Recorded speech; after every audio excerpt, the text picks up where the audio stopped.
senden gayrı canım aşık mı yoktur? Daha senden gayrı aşık mı yoktur? Nedir bu telaşın? Vay deli gönül, vay deli gönül. Hele düşün devri alemden beri, neler gelmiş geçmiş say deli gönül.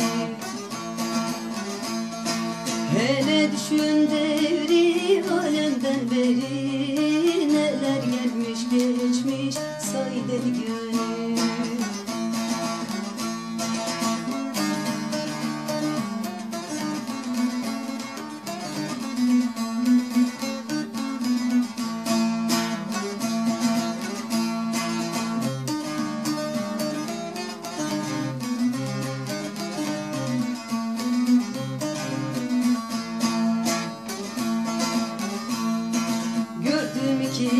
İki kişi mezar eşiyor. Gördüm iki kişi mezar eşiyor. Gam gasavet gelmiş boydan aşıyor. Ah boydan aşıyor. Çok yaşayan yüze kadar yaşıyor.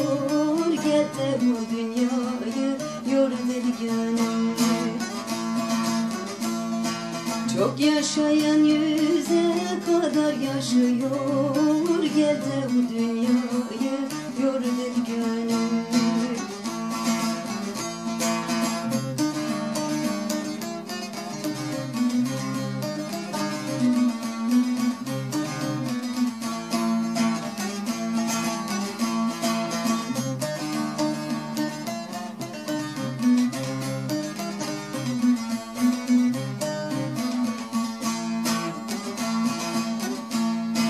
Mevlam kanat vermiş vermiş uçamıyorsun.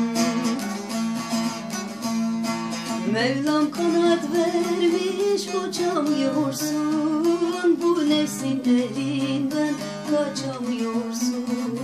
Vay deli gönül. Ruhsatı dünyadan geçemiyorsun. Topraklar başına vay deli gönül. Ruhsatı dünyadan geçemiyorsun. Topraklar başına vay deli